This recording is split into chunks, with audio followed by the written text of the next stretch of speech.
Good morning, everybody, and welcome to Laredo Part 2. Here we are. We woke up about 6:30, got headed out in the dark, which is what I wanted to do. Drove through the sunrise, which was nice. Now we got early morning daylight, and the trucks have started to repopulate the road. I noticed that at between 4:30, I don't know, it just depends where you are. It just seemed like there was a little bit of a lighter group of trucks for a while. Anyways, that's not the point of this. I think what we're going to discuss here for 10 minutes is a little round of eating healthy and attitudes, because attitudes keep you healthy too. And I guess I'll start with attitudes.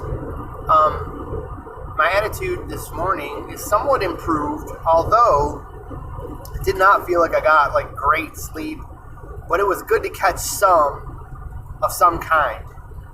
That has helped. All I had was where I'm sitting right now. We leaned the chair back as far as it would go. I was able to put my foot up on the dashboard in some configurations. And first of all, it was really weird. I was delirious, for one thing. By the time, I don't know if you remember from last video, but we skipped a rest area, and then they said the next one's 71 miles. So I thought, okay, an hour and 10 minutes will be a great stopping point for the next one. It'll push us a little farther, so we'll make some headway today. But man, that was trouble. Never do that. I know better than that. When you get to that first rest stop and you're not feeling it, stop, because you're feeling it. I got about 25 miles down the road, and all of a sudden I was nodding. And then I tried to go slow. I said, let me set the cruise for 55 miles an hour, which was nicer over the bumpy roads. And I thought the 18-wheelers would be blasting past. But what I found was either I caught up to all the slow guys caught up to me, or I don't know what the hell. They'd all come catching up pretty quick. But then when they go to pass, I guess they got curious or something. They'd all pass really slow and slow me down even further. I had to slow my van down to 45 miles an hour a couple times, and then the truck behind me would catch up and do the same thing. He'd slow me down to 40 miles an hour. It was so weird. It felt like I was delirious. It was getting late. I was struggling, and my attitude went way south. So I got to this one place in my delirium. I thought, oh my God, I just missed the entrance, but I barely made it into the rest area, what I thought was a rest area. Well, it wasn't. It was some kind of trucker pull-off or something like that, but it wasn't very populated, and the cool thing was it was really dark. I didn't know where the hell I was, but there was a nice wide shoulder. There were a couple trucks parked there, plenty of room for me. I pulled in, shut the lights off, and got the best sleep that I could maintain out of these weird positions in this seat. Had to wake up a couple times with my neck feeling sore, but I remember waking up out of sleep, out of a dream maybe one time. So that was okay. When I woke up and got going down the road, what do you know, in about 2 more miles, the official rest area that I was looking for was there. But I was glad I didn't make it to that, because as I went by, it was jam-packed with trucks, and it was all lit up, meaning I would have had a hell of a more time sleeping with all that light trying to come into the vehicle. And I gotta thank Mr. Trucker here for not getting out to pass while he lets the other guy that's in front go slow, and there's one guy passing another guy. You know how trucks pass each other. Great, so he's out of the way and our highway's clear again. I wish you guys could see everything I was seeing when I drove, but that's later when I get more technology. So anyways, I wouldn't have been able to park at that rest area because it was all lit up, and the trucks were there, and all those refrigeration units would have been screaming, and I would have never got any sleep there. So that worked out pretty good. So that was the reality of what happened, and a little bit of a warning on long trips to know when to stop, because it can get kind of dicey out there, and you just don't want to drive like that. So I guess on to point number 2. which was, I don't know, we're feeling awake, let's go for attitudes, and then we'll go for eating healthy. And our failure to eat healthy, we'll talk about that in a bit. Attitude, so when I woke up, I do feel better, I feel more rested, and it's morning, I'm a morning person. I love sunrise, see that little glow on the steering wheel right there? That's my happiness. When the sun comes up, I'm feeling good. I'm not one of them grouchy morning people, and I don't know why I've never been. I have siblings who are. But anyways, sorry, sibling. That helps. And overall, your attitude will make or break you out here on the road. When I was delirious, it was easy to fall into my mental traps. My mental trap is having a bad attitude about things. And there's a lot of things you can't do in life simply because you have a bad attitude about it, or you just have the wrong mental perception about it. And if you can get around that, and it's hard, it was hard for me to change my mind.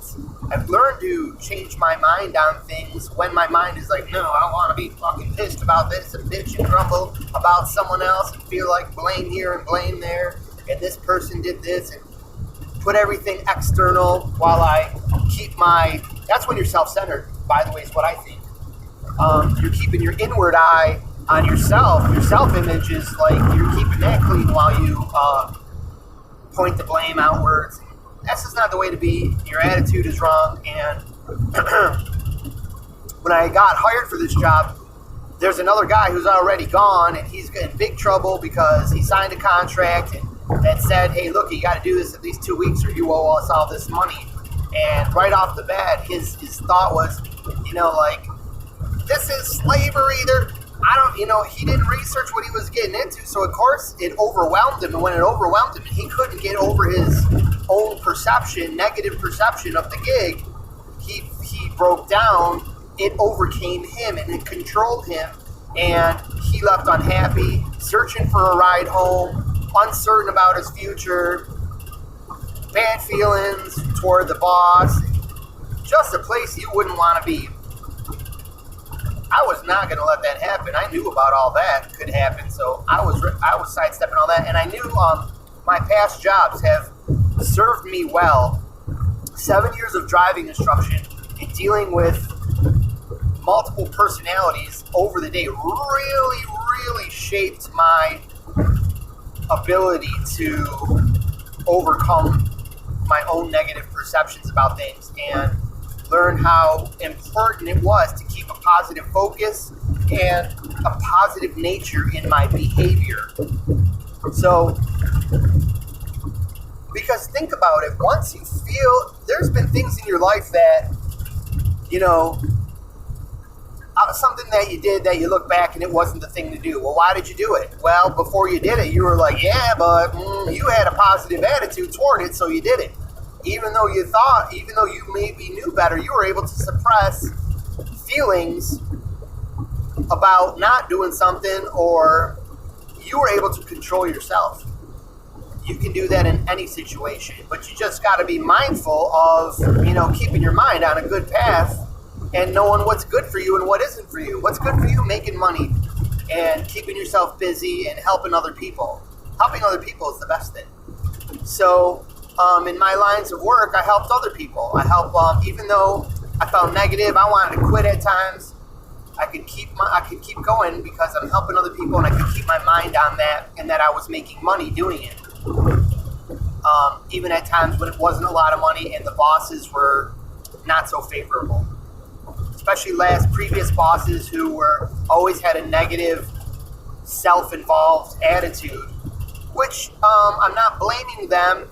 That's why they had businesses and I don't, because you really got to be focused on, you have to be very self-driven, and that kind of borders on being very self-absorbed, because when you really focus on, taking care of your own needs, you'll really go out there and duke it out for money. If you're outwardly focused, you can tend to ignore some feelings about grabbing money and just taking the reins and making your own business. So it kind of leads boss types to be boss types, I guess, just to get through that subject really quick and make some sense of it while not spending an hour describing things that you might already know. Anyways, so ultimately, I'm feeling okay today and ready to move forward and better than I was last night. I'm kind of gung-ho. Let's get to Laredo. We got the whole day to drive ahead of us.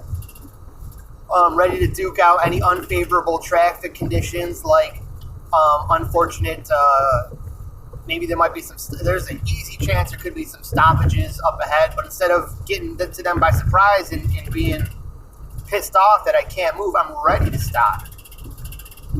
And ready to accept it if I have to stop. Ready to accept whatever unfavorable circumstances come my way. Not just the good circumstances, but the unfavorable ones. So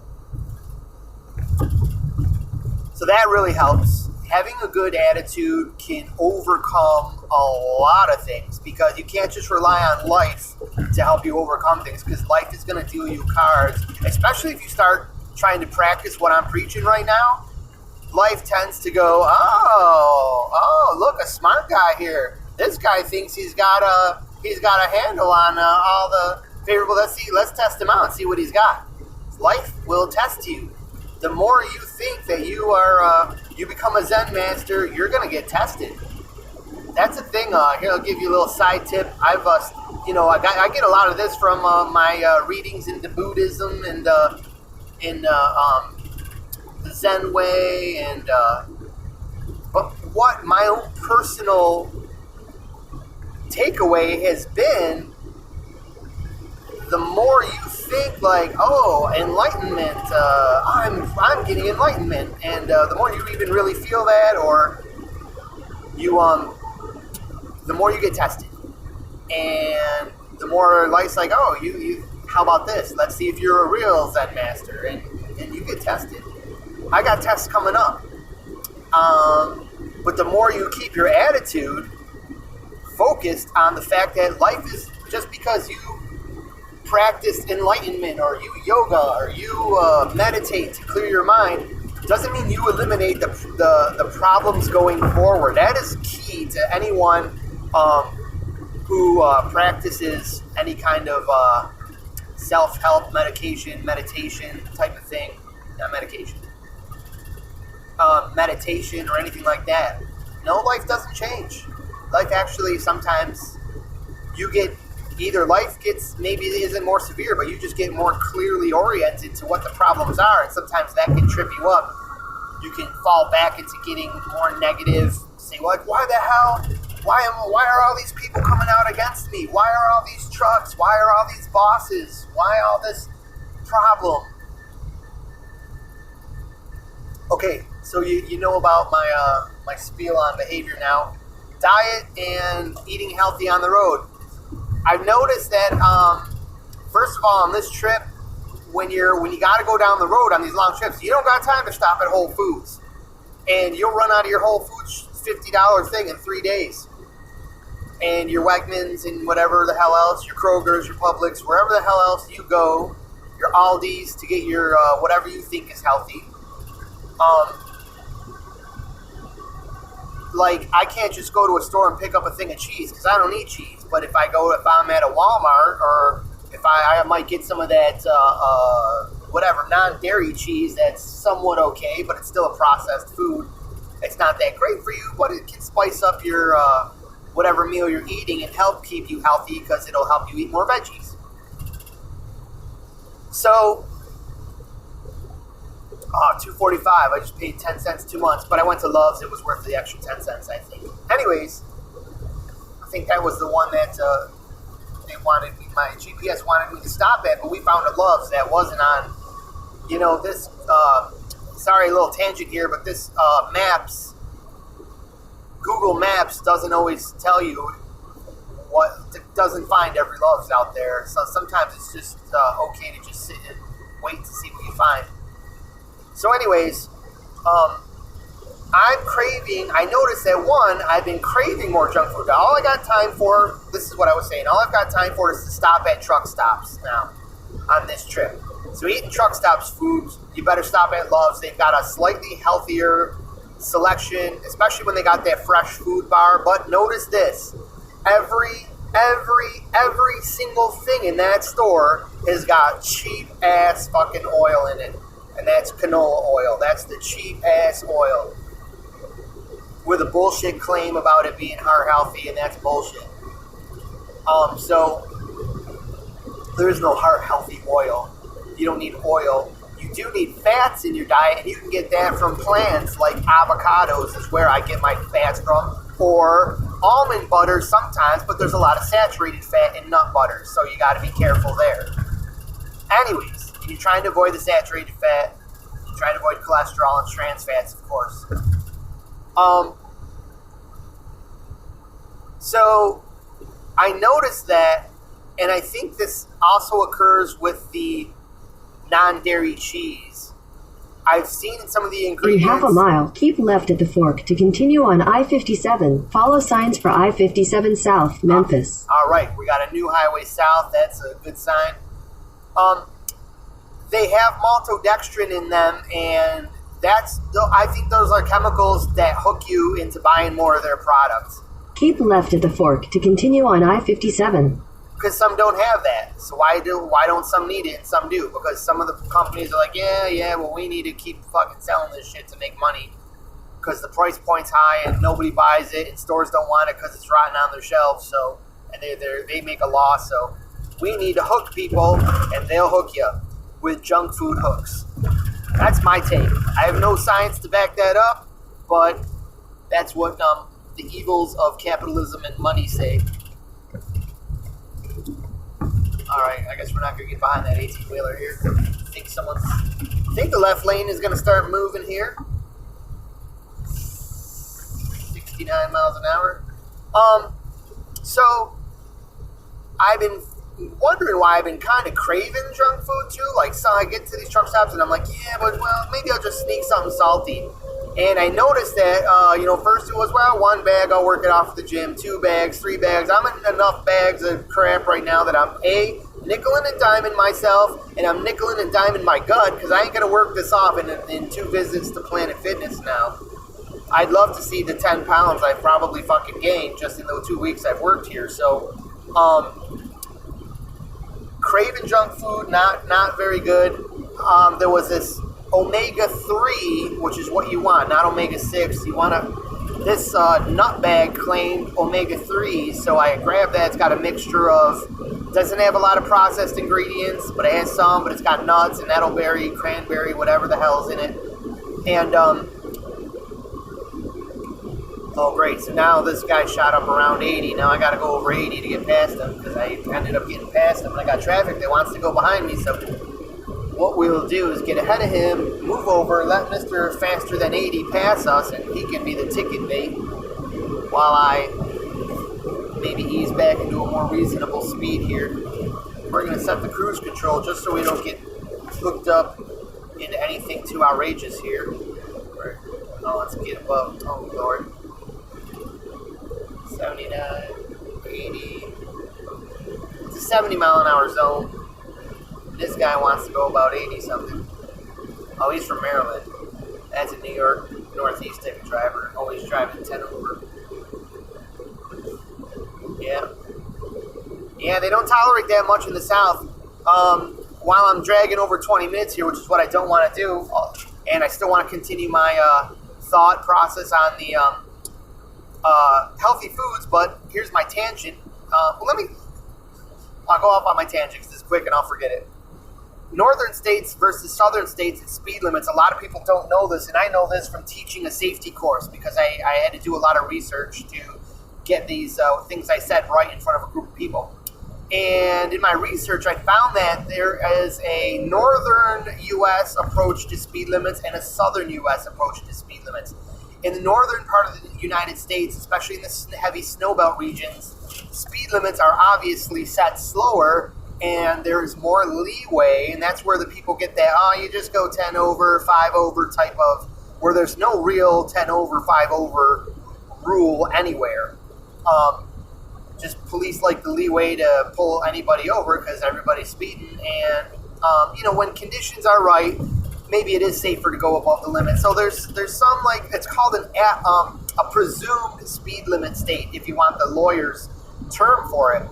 Northern states, you should research if you're in one, can be presumed speed limit states. That's where you get a little bit more leeway in a court of law about fighting your speeding ticket. Southern states will give you the higher speed limit because they have flatter land in some places and less inclement weather. So they'll give you the higher speed limit and ticket you a 1 mile an hour above. Especially like, some of them states where you see them, they got those undercover sport car cop cars. Those are usually absolute speed limit states where you don't have as much leeway in your speed. So there's something about speed limits you should know about as you drive. And we're going to keep it a little bit into the presumed speed limit state setup here going down this highway, but we are moving farther south. We're probably midway through the country right now, so probably, just getting to midway, I'm thinking. Still got about 18 hours left. Google Maps says, something like that. 8, 9, 10, 11, 12, maybe about 15 hours. I don't know. So that's probably the first third of the way through the country. I think we're in Illinois still, perhaps. So, I've been craving unhealthy food, so I ended up falling for it, and I got something salty with canola oil in it, but I bought those heart healthy nuts because I was looking at them the other day and said I'd probably get that back next time I stopped. But I know it wasn't as salty cravey, so I had to get the salty cravey stuff too. And I wanted something also that lasted down the road. My last one was one of them small bags of Doritos, and in about 2 miles I was done with the thing. So that was kind of useless, a whole bunch of empty carbs and nothing for 180 miles down the road. So that was kind of useless, and we won't be spending $1 something on that again. Nickel and diming you to death. So I got that, so we're reasonably set on snacks, but not the healthiest snacks, and the chips have canola oil in them. What the hell? I'm gonna eat it. I'm not drinking a gallon of canola oil, but I do, and I'm mostly for the last 2 years, I've been very, very veggie oriented. Avocados, sprouted bread, and mostly living off strawberries, avocados, and cashews. That's probably what I'm almost made of for the last 2 years, but because you are what you eat. So I can stand to have a little unhealthy stuff in my diet. Like here's another thing. I stopped and I announced a town that I was in, and I know a lot of people across the United States from my car clubs that I'm in. And someone was like, "Hey, Mark, you're in my town. Come and stay. We got a room." And, a lot of people are very hospitable and, take a room, Have a nice, comfortable sleep if someone's got a spare room. And they usually will throw you some dinner, which is real nice, and that's what they did. And, it was pork. And not only do I try to avoid meat, I don't like the thought of little piggies that get killed. I don't like that. I don't harm animals. That's me. I'm thoughtful like that. And a lot of people, to do that, I think that's called, you're participating in willful cognitive dissonance. Sorry, people. You're going to hate me saying that, especially people who love eating meat. But you have to just take a blind eye to something that you wouldn't like if you saw it. If you saw what was going on, if you heard that little crying animal that knew what was coming as it went through a little place to get slaughtered, sorry.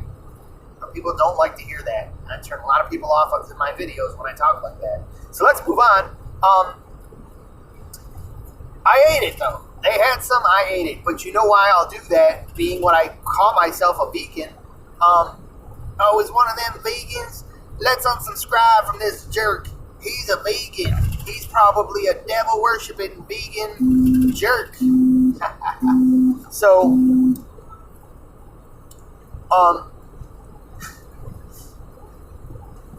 probably am.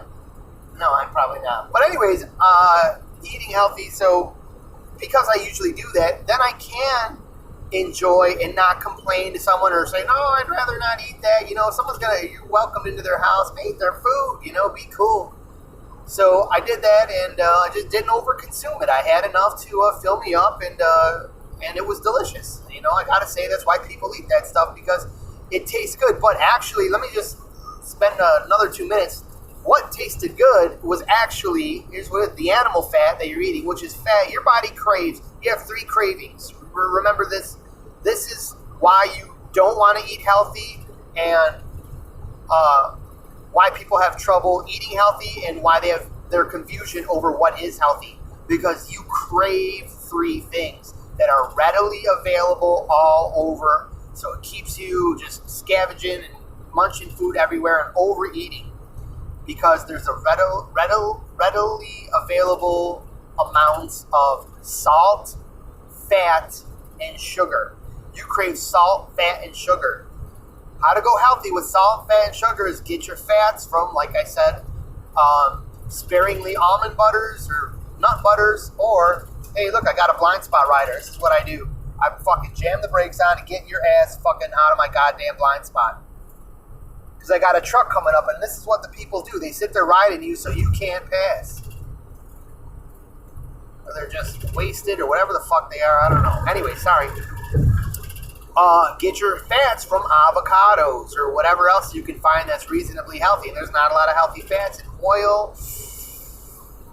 Get yourself some olive oil and use it very sparingly on your food. Just give you enough oil so you can satisfy your fat craving, like on a salad or with some veggies. Then skip out of the animal fat, because that's really bad for you. Look it up. Animal fat is now proven. It's a fact that I don't have to back up. You can search that for yourself. And I can tell you it's a fact, and know you'll find the facts. Animal fat is not good for you. And whatever study just came out that said it is, look at the funding for that study. It's a meat industry-based funding. So people are finding out, and the meat in these industries, the tobacco industries, they all start shitting the bed and using their lobby money as soon as people start finding out what's going on with them. Anyways, so you get your fats from there. Then your salt and your sugar, buy some coconut sugar, which claims on the package it's low glycemic. I doubt that, but when you use sugar externally on food you prepare yourself, you've prepared your food with love. It helps. And the salt is on the outside of the food, so you get the flavor you need without over consuming it. When salt and sugar are placed inside a food that has to sit on a store shelf for some god unknown's time, it's loaded with preservatives to keep that shit from going rotten and shitty. And it's loaded with salt and loaded with sugar, so you'll still taste it months down the road after sitting in some warehouse for God knows how long. And that's where the overconsumption of salt and sugar and fat come in. And trans fat and whatever's, in these packaged foods. Not good. So you put that externally on your food and you'll eat a lot healthier. Okay, so there's probably some other points I drifted off of, but let's just call it done for now. Half hour is too long on a video. Aside from that, I got my Love's coffee here waiting to drink. What do I put in my coffee? You've heard of bulletproof coffee. Oh yeah, and I remember the point I was going to make, so let me continue here. Bulletproof coffee. Some people, they put butter in their coffee for that kick of fat, and then go no on the sugar, or maybe just a light sugar. So here's what I do. I use my coconut sugar, a teaspoon of that in there. I don't like sugar in drinks. I stopped drinking sugary drinks, and that's how I lost a lot of weight, because sugary drinks help you get diabetes, because you're fucking pouring sugar. You are giving your body a sugar shock. Sugar is dangerous for your body as far as blood sugar levels and causing diabetes and all that stuff, and keeping you overweight, keeping you from losing weight. And one good way to get way more sugar in your diet than you think you're getting is to pour it down your throat liquid style. That instantly gets into your, overloads your pancreas. Not fucking good. So, and I'm no medical doctor. I don't have this stuff perfect, but I got enough ideas to know what's going on.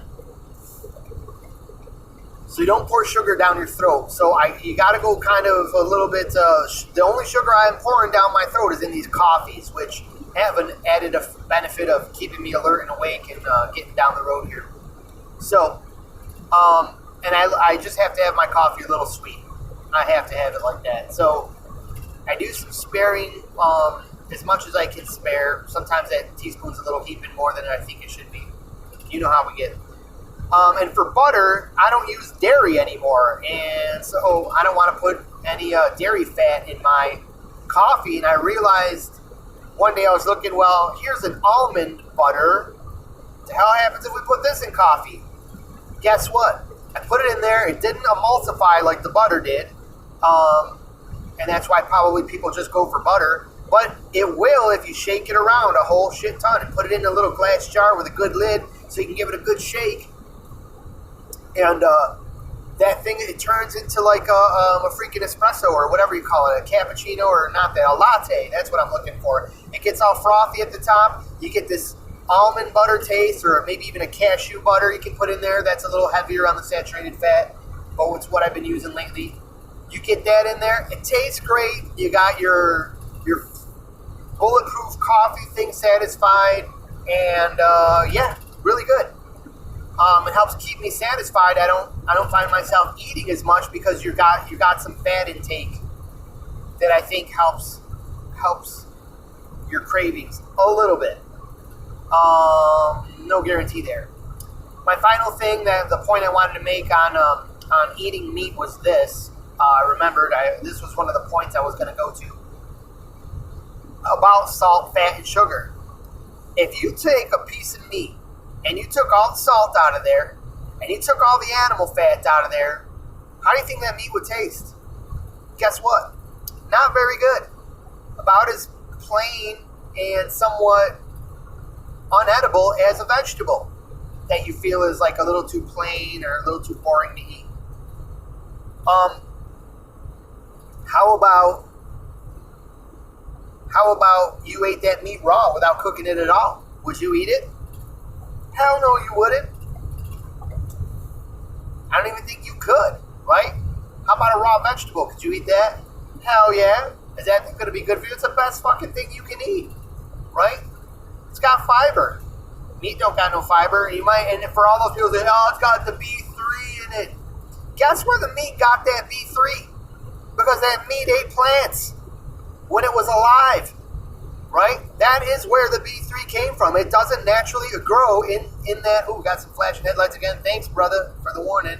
You rock. We're going to chill that out a little bit. Better than Waze, which we're not using. Waze usually gives you that report. And Google Maps has that report inhabited too. I can get over here. Truck's behind me. Love these blind spot mirrors in these transits. They're just great. They're not perfect, but they're very, very helpful. Oh, look, he's parked on the bridge. Rock solid. We'll even back it off to 70. So maybe they'll give me a ticket for 71. Who the fuck knows? I think it's 70 still through here. I haven't even seen a sign. I could be 5, 6 over and not even know it. So what I want to know now is, where's the chase car? Is he the chase car? Because he doesn't got no on-ramps. So where are the chase cars? Chase cars aren't here on the on-ramps. You'd think they'd have a couple parked back up there. The chase car's got to be down here a little bit. That sure was weird to have that guy. I've seen him ambush, do the bridge. They've done that in New York State once in a great while. They don't do that way too often. They just sit inside of the road like everyone else. But you'll usually in a few miles see some chase cars. We'll see probably a group of cops waiting to chase people down up here. Anyways, or either that, the chase car, we'll see him already gone out and pulled someone over. But I wonder if they got that. Here comes that guy behind me that I passed earlier that was going 80. He's coming up a side passing me now, so we'll see if they're waiting to get him or if someone else was the sacrificial lamb already pulled over, so he ain't getting pulled over. We'll see. Okay. That being said, I guess my point was over. If where do they get the B3? Animals get B3 from eating the grass and stuff that they eat, because that's where that comes from, the ground or even seaweed, or maybe it's B7, I think it is. Whatever, there's a B vitamin that's really hard to consume, and it's getting harder because we've cultivated the land to where it's not as prevalent in the plants that we eat now. So that's why a lot of the population is deficient in that, and why animals are fortified with that, so you can think, oh, eat your meat, you'll get this B vitamin that you need, and you might be getting it from meat, but it's not even natural in that either. So just wait for the meat industry to keep selling you more. Okay, my friends, that's all you want to hear me talk about. But eating healthy and attitudes out on healthy attitude, healthy diet. So important. So important. If you're struggling in your life, stop looking and you're just searching externally for some external help. You're trusting in some invisible thing that starts deluding your mind into thinking you're getting something, and then why am I not getting something? And you start getting into that delusion that keeps you blinded into the real things that corporate America doesn't want you to think like this, by the way, because let me tell you, let me ramble on a little more here. I'll tell you why how you might say corporate America doesn't care about your behavior. I'll tell you this. I was just in the Loves and in the Pilot Flying J. We're not going to pick on anything, but in Walmart's doing this, McDonald's is doing this. Check out what they got when you walk in the store. They got music playing, and you like music, right? And it helps the atmosphere of the place, but check out always what kind of song you hear. I mean, everyone loves like a nice love song, or an I Miss You song, and I thought about her song, and I remembered her song, and boy, I was kind of something that makes you like miss. And notice how many songs you go into stores talk about, or just make you naturally feel feelings of longing, feelings of missing something. They are subliminally going for your the hole in your life. If you can start, without totally thinking about it, but in the back of your mind, think about your hole. You're into your needs. And when you're into your needs, you'll want to fill your needs. And when you want to fill your needs, you'll buy extra shit to fill your fucking needs. So that's what they're doing. So, and that's using your behavior. Especially when you're deluded enough, you won't know those things. You'll never even think about those things. Because corporate America's got you thinking about your health care and your bills and your tires on your car and your this is due and your this is overdue and what your mom said and what your dad said, and everything in your life has already got your mind so locked up. People don't know about this stuff and aren't paying attention enough, and corporate America wins. Your dollar, which is the ultimate goal, keeps you working. So your attitude and behavior, that's where knowledge about this stuff, not leaving a store wondering why you're feeling depressed and down. Half of America is suffering from depression and feeling down because you're being led into that thought just so corporate America can get greedy on your pocket. They don't give a shit if you're got to buy an extra. They probably got stocks in fucking Xanax, in all them depression medications, because they're helping that out. The money is a bad, vicious cycle, man. A money society is simply never going to be a really healthy place. It's never going to be. It can be. It's somewhat of a way to live, Someone's got to, organize a society, and someone's got to cook and clean, and someone's got to win the bread and food and whatever, someone. There's no good answer. that one person like me could just come up with and say, let's stop a giant society and do it like this. Because, hell, I don't got an answer just like you don't. But you got to know some secrets out there to help with your attitude and know why your attitude and behavior is so important to your life. It's the keys. You start looking externally for things, that answer may not be there. Like, for example, I caught up to these two trucks up ahead, and what do you know, the minute I catch up is the minute that the truck behind is like, well, gee whiz, I've been waiting to pass. It's a good time to pass right now. I got this guy's been coming up behind me. Let me pass it 2 miles an hour faster than the other truck, and when I'm done passing, I'll get back up to 78 miles an hour.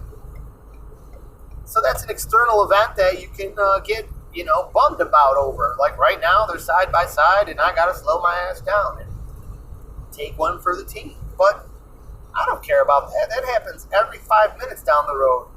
If I let that control my attitude and start bringing me down a little chunk, a little seed, little, even if I think something one little bit negative about it, it's like a little chip, and I get too many chips off, and my nice attitude column topples over, and my day is ruined.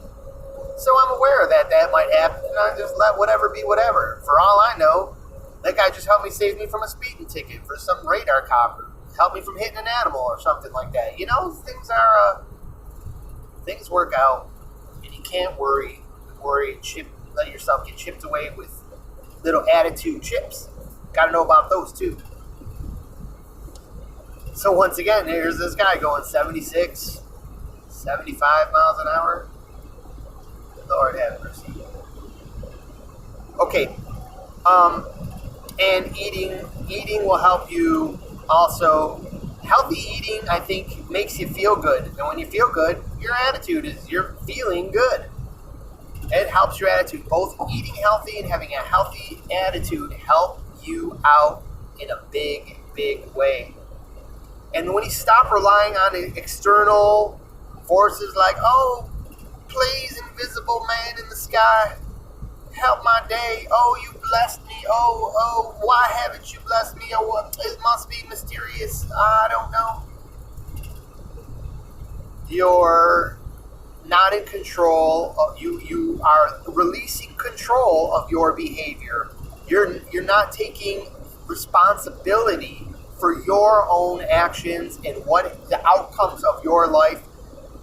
It's a deceptive way, a delusional way to get into the wrong mindset of looking for happiness in junky, shitty, fat craving, lure you into spending more money, food, and it's another way of getting you into always looking for something external to help your behavior. And the world ain't going to work like that. This world will kill your behavior. And this world, if you start feeling, you're wondering why you feel rotten, sometimes you're getting that attitude that you don't even know where that monster's coming from. Because you get these other times you think, I'm not that monster. I'm not this guy who just wants to do all these crazy things. That may be where that's coming from. Let me leave you guys with that today over my 43-minute rambling about nothing that no one's going to watch. Because no one listens to a guy talk for 40 minutes. So, happy, healthy van expediting to you. This is something that might be good for you and may not be good for you. Think about it is the ultimate gist of all my videos, showing you what's up and what's out there. Please like this video if you thought my rambling had any merit. Give it a thumbs down if you're like, I eat meat, you're a jerk. I am gonna go to church on Sunday and tell God that you're a jerk. You can give me a thumbs down if that's your take on life. I don't know. But subscribe so for more of this silliness content, more of my travels down the road, showing you what the realities are for a beginning expediter. 'Cause that's what you want to know. You don't want to fall for what you're hearing on these transportation boards. Can I ramble on a little bit? I think I've said this in another video, but it can be very misleading. Do your research is the big thing. Research videos that I like this, where some guy's trying to tell you the his honest opinions about actually being a beginner, a rookie at expediting, and what is a rookie find. Because when people get real well versed in something, or get into something, or they've been in it for a few years back when the getting was good, because remember, the government's caught on to this, and now the earnings aren't as great for people anymore, because the government can't have any get-rich-quick people out there. They need a bunch of workers that have to work for their almighty dollar. Because what do people do when they get a lot of money? Go on vacations and stop working. So do your research is what I'm saying, because there's two types of expediters in this world. People that are under their own authority and have their own van, and then people that are the what they call the wheel holders, like me, where you work for someone else as a 1099, and usually some kind of 60-40 split, maybe if you're lucky 65-35. And if that's the case, you're going to hear two different things about expedite. The people who are, complaining about it and saying you can't make any money are usually the 60-40s, the 1099ers, and then the people who have the great, oh my God, this is like the best, most freedom thing ever, touring the country, making a killing, are the people who are owner-operators, but what they many times don't tell you, because who wants to tell you the reality of their who wants to admit to their friends that their life isn't, as good as they thought. They want to be like, I got the big dollar, you don't. And so they're going to wave around their big bucks. They might woo you in with us like, wow, you can make that much money per week? Yeah, and they can pay that much money for a week to operate that van, because these vans are not cheap and they do not last. They are built to do an amount of work, a specified amount of work, and that's it. If you don't think engineers can plan in obsolescence on something they've been building for 100 fucking years, perfecting for 100 years, you are woefully mistaken. Engineers of these vans know exactly what's up, and then there's just the mistakes that get made in something so complex that are going to keep you spending money where you're making money. Because here's the old adage. Ready for this one? You've heard it before. It takes money to make money. Borrow that from that self-help guy that hasn't even had breakfast yet. You know the guy on YouTube. Anyways, it takes money to make money. Oh, yeah, it takes money to make money. All right, let me out of the blind spot, van. So here's a situation where some van is just like, I'm not passing the chug. What do I do? Gee, some guy behind me is in a dangerous spot next to an 18-wheeler. What the hell should I do? Thank you. But I didn't lose an attitude, just make some fun. Seems like a nice, pretty lady. Lost in a daydream, who knows? I'm not going to come down on anybody, because that would be a sneaky attitude slip up, and I know that. I learned that in my. I only learned that because I had to teach about road rage for so many years, being a 5-hour pre-licensing class instructor in New York for a number of years. Woo! We are well above the limit. We got to set this cruise control up. All right. Now we got some on-ramp traffic. We're going to just move over for a little bit here. And now see, they're dilly-dallying back there. Now they're stuck behind the on-ramp traffic. You keep your pace. And I got some clear road ahead of me. But that's not always the case. But we'll take the favorable roads conditions when we get it. So now I got off on a tangent and I lost my good point, which was railroad tracks. I love railroads. It takes money to make money. So these owner-operators many times will wave around these big checks, and they won't wave around the big money that they spend to keep that van rolling. Wow. Man, got enough satellite dishes there? Rest area, 1 mile. Oh, I love rest areas, but we're going to have to skip that one and keep on trucking. Rest area. Let's talk about that really quick. When you stop in a van, you need to know this. When you stop in a van, consider this. You might think, well, I'm going to break here for gas. It'll be about 15 minutes and I'll be back in my truck. Remember, you didn't lose 15 minutes. You lost a half hour. Always double your time. You can even probably triple your time, really, but double your time that you stop for your fuel stops, because that's the real time you lost. Because not only do you stop, moving, and you're losing that time while you're stopped, but you lose where you would have been if you had kept on driving. So there's like a really hidden double effect to stopping your vehicle, either in a rest area or in a truck stop. So, and you got to stop, you got to pee sometimes, or other things, right? And when you do, you got to consider that not 15 minutes off your trip. A 15-minute stop is a half hour to a little more off your trip. I love that one truck stop that it shall remain nameless. I love it. And that always requires me, when I use my corporate card, to have to run in and run back to the pump. And then I want to buy some stuff out of the store, maybe grab a coffee, and then I got to get in and prepare the coffee. So I'm down for 20 minutes to 30 minutes, where at the other competition, I might be down for 15 minutes. So we're talking 40 minutes off my trips whenever I do that. And I'm wondering why 7 hours of drive is turning into 12 hours of driving. That's why. But I consider it like this. When you stop and you're walking around the Loves, you're not working. You're walking. You're doing your own thing, and they're not going to pay you for doing your own thing. So you're basically, I just consider that going off the clock. When I'm sitting in this seat, moving down the road, I'm on the clock. I'm making the coin. After setting aside money for what taxes you might encounter, there's supposed to be write-offs. We're not sure. Well, I can't tell you enough about that right now. You probably want to know right there, what is the money you make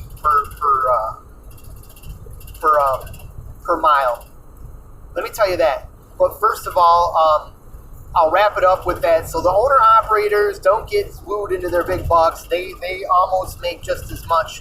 They make a little more than everyone else, but they got a big expenses. They're paying for their insurance, and they've got a lot more expenses than the 1099 people do. So don't be fooled by them. To woo you into quitting your job and jumping into this industry where you might be unhappy because you had things at home, or you had a life at home that you left and now you miss. Like, I got a car hobby that I really miss, but I can do without that. And at least it's not an animal that needs to be fed, or a wife that I'm going to lose, or a loved one that I'm going to lose. But loved ones, I got a family in Florida. I could have moved there and tried to make my living teaching guitar. And I sometimes wonder, my folks are not going to be around forever. And someday I'm not going to have mom's home-cooked meals that I really miss and I could be enjoying right now. Not so healthy, but still not forever either. And it really, that does weigh on my mind. And that's me not even having pets. I'm kind of feeling set up for this job. No pets, no wife, no kids, not much of a life back home. So I felt I was a reasonable, good fit for this. Even if you've got almost all your ducks in a row, my point is, you'll still feel feelings of missing things out here on the road. And you're going to have to be emotionally strong, especially at first. I'm getting better at it now. Being able to pick out the strangers on the road that are kind souls, and the people that are just, that make you homesick because they're fine jerks and they're not your family. So,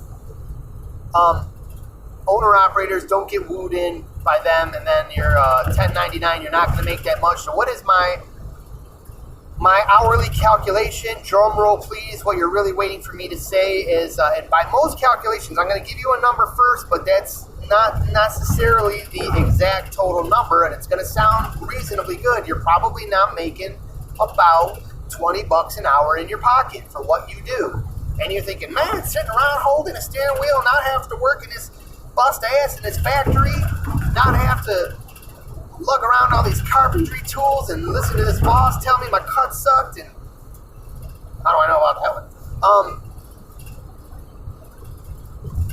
You might think that that sounds great, but after you leave the amount that you probably should save for just having some savings and for your taxes, it's more like about 16 bucks an hour in your pocket. Now you're probably thinking, oh gee, that's what I make right now. That's not very good. So there you go.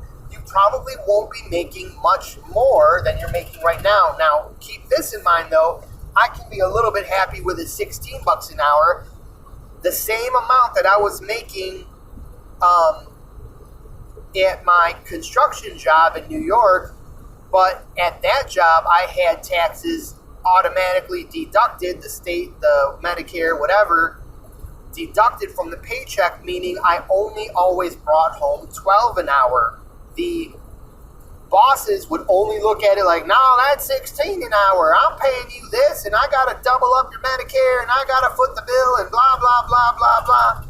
It costs them a lot because New York State charges the shit out of small business owners. So they don't like having that burden, and they want you to feel some of that burden. So they keep you at your number that sounds pretty good. That really isn't very good. So what I'm saying is 16 at home was 12 an hour. 16 here is 16 in my pockets.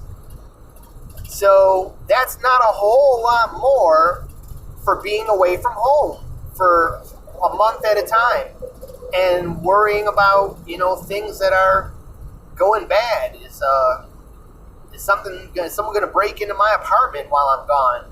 Is my stuff going to be stolen? Is my computer going to still be there? Is something going bad? Our ants invaded my apartment. Whatever the hell can happen while you're gone. Are mice chewing up my cars in my garage that I haven't seen in a month? Once the animals know that I'm not around every other day, they get the idea too, and they know what to do.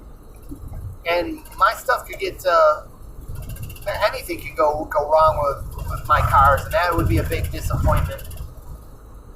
So, and the batteries are going dead just sitting there, and the gas is going stale in the tank. So, things go awry when you're not around to maintain things. So your life can get really out of whack, but I feel that the extra $4 is doable. It's reasonable, but it's right on the border there.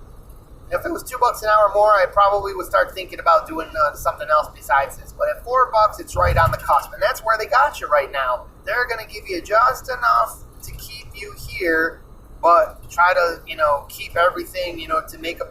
I'm working for a business owner that's trying to make a profit, so he's got to make a profit. And the words of the prophets were written on the studio walls. Concert hall.